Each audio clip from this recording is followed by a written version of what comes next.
What's up guys, VinylicPuma here, and today I've got a legendary tier list for you, and more specifically, a tier list for the new legendaries that were added with the Coiled Captors DLC. Now before we start, I do have a few disclaimers. Though I would like to be all-knowing and all-powerful, I simply don't know everything. With this in mind, I've decided to grade a lot of these in terms of fun factor. Plus, a lot of these legendaries may actually get better as more content and new items are added. And given the fairly consistent balancing this game has gotten over the past month or so, some of these items may improve or get worse depending on when you watch this. I guess if we do want to go off some discernible metric of quality, I'd say S-tier legendaries from the base game include stuff like the Buffmeister, and in my opinion, the Queen's Cry. But then again, I just really like the Queen's Cry. Otherwise, let's go ahead and get started here with what I think is objectively the worst legendary from this DLC, the Dynamo. Just kidding guys, this thing is actually pretty decent provided you pair it with the proper equipment and setup. The key is to get the initial as well as the child grenades to actually hit on target. Assuming you can do that, the damage is actually not that bad and you can certainly do much worse. What I think holds this thing back though is its range and deployment. Depending on the enemy, I can never get the initial, let alone child grenades to hit on target consistently. It seems to be an issue for anything that moves particularly fast or is fairly small, as it does take some time to get those secondary dynamites to actually detonate. You may also find that some of the other spells out there are a bit more consistently accurate and easy to use in this game. Whether they be things like Asunder, if you're sticking with Fire Element, or something like a Magic Barrage, Ice Spike, or Calamity. I'll ultimately go B tier here. What would probably make it better was if it could come in all elements. Moving on, we have the Rainbolt. So this one will be pretty interesting to see how it develops, simply because you can get it to apply random status effects, and between the repeated casts, you could potentially get a couple different elements. It would be ideal if the status effect damage was something crazy like 1 to 2000 at level 40, no chaos, volatile, or primordial tiers involved. And with those tiers added, it was even more ridiculous, but sadly that's not the case. In my experience though, it just seems like there are other better spells out there. Don't get me wrong, I actually like this one, but by and large, again, I just think you're going to find better spells, whether it be Sunders, Ice Spikes, Magic Barrages, Calamities, and these are all a lot more satisfying and fun in my opinion. I hope this changes because I like it, and for now, I think I'm just going to go D tier, simply because you can get better legendaries and better equipment overall. This brings us to what I think is a boatload of, which is the Delugeon. While a pretty cool idea and concept, not only is something like the Blue Cake better at dealing shock damage, but there are other legendary spells and equipment that are better at applying the soaked effect itself. Those being the Tidebreaker and Cape of Tides we'll be discussing later on in this video. What you're ultimately left with though is something that's inferior to other methods of dealing shock damage or applying the soaked effect. And that's also all combined onto a rocket launcher, meaning you're going to move, run, and slide slower than you would have had you simply had this on a pistol or really any other weapon type for that matter. Also, and let me know if you guys have encountered this in the comments, but my variant has this like negative 26% gun damage debuff. This is even on the volatile variant, meaning that the normal tier ones are probably even that much worse. Otherwise though, I'd say the Delugeon is really only good unless you have no other way to soak enemies. After you get something that can do that, you've basically got a device that's an exercise in masochism. So I'm just going to go ahead and go D tier here. This brings us to the Slip and Stun. Now, much like the Rainbolt, this is an item that I kind of like. It definitely ups your movement speed quite a bit and could be nice for melee since the next melee attack after a slide will deal additional shock damage. I'll admit I don't really play a lot of melee, but if you were to combine this with the upcoming Cape of Tides, I imagine it would be pretty effective, especially when paired with a Fate Breaker and maybe even the Counterfeint shield, which we will also talk about later. I think I'll go B tier on this one simply because I don't play melee and a melee player may get good use out of it. That, and even if you don't play Melee, it's at least entertaining to use and might help you with traversing some of the game's environments. And the best part is there's no plastic mats or water required. And then there's the Die-Vergent. Of both of the legendary guns that this DLC included, I'd have to say that the Die-Vergent is arguably my favorite of the two. It's nearly reminiscent of something like the Blockhead from Borderlands 2 in that the projectile pattern is relatively fixed and the projectiles ricochet. The difference, I guess, being this time around you're getting dice as opposed to like Minecraft fire blocks or whatever.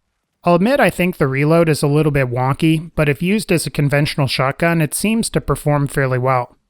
To be honest, I kinda wish I had a Frost or Dark Magic Volatile variant of this, as I suspect these would be the most powerful, especially when paired with the right build. However, and overall, I think you'll find that the Die-Vergent is pretty nice and fun to use. I don't know if it's the strongest gun I've ever seen, but I'd definitely give it a B tier. It's way better than the Delugeon in my opinion. You can probably find better Furior gear in Epic Rarity, but still, I like the Die-Vergent quite a bit. And now we have the Counterfeint. So this thing gets extra points for the cool ghost that it spawns. Perhaps I'll move it up a tier because of that. And it also tugs at your Borderlands 2 nostalgia a little bit as well, so that may also make it move up a bit too. The Counterfeint could be excellent provided you combined it with some method for rapidly and consistently recharging your shield. I could think of the Fatebreaker sword, which just so happens to restore a part of your shield as you deal damage with it. This is because on shield break, the Counterfeint spawns a ghost for 5 seconds, the player becomes untargetable, and then when the ghost dies, you get a shock explosion, much like Zero's Unforeseen from Borderlands 2. At least for the moment, this seems like it would actually be pretty decent on a melee character. However, if in the future we get guns that allow you to restore your shield, then this thing is going to be a lot of fun to use. I think I'm going to give this one an A tier. I could see this one having pretty good potential, especially if someone's able to figure out a way to spam the ghosts. So definitely get your hands on one of these. We now have the Tidebreaker, not to be confused with Tiebreaker. So this thing is an interesting and unique alternative to the Buffmeister. In fact, if you're having trouble getting a Buffmeister, the Tidebreaker could potentially serve as a poor man's alternative of sorts, especially provided you're using cryo and shock weaponry, as the Tidebreaker will essentially guarantee a soak effect, much like your standard grenade might. I'd argue what holds this thing back is the lower critical chance. The Buffmeister is 100% versus this one I have here being around 13% or so, and I've seen a few that are lower than that. The Buffmeister with the right spell is super deadly, whereas with this, it might be really deadly if you can crit, and I would say it helps to have a more sure thing in the Buffmeister. And considering the Cape of Tides does soaked effects while freeing up your spells, the Tidebreaker is, I think, not quite as good as that armor.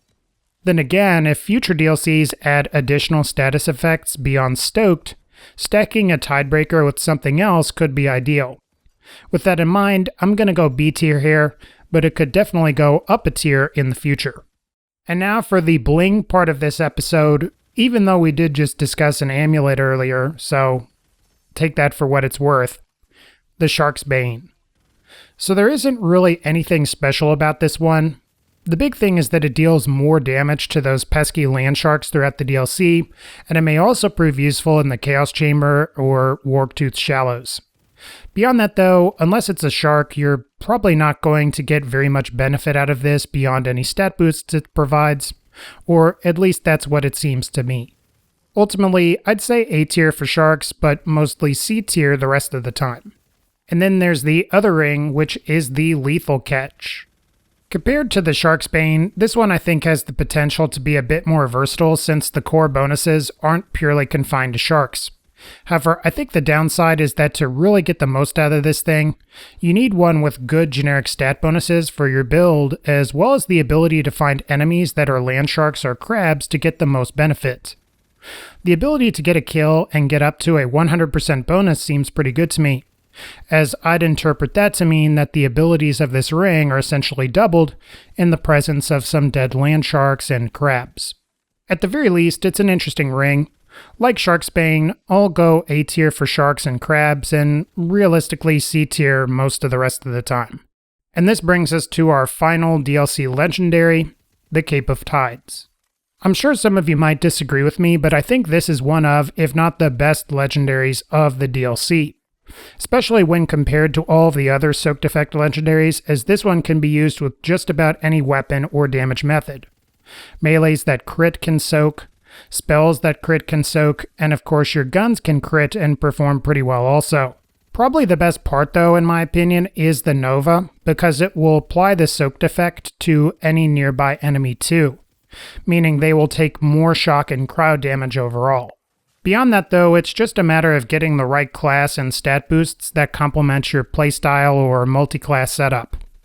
It kinda sucks that the one that I got here doesn't give me any spell shot boosts, but the upside is to apply that soaked effect really easily.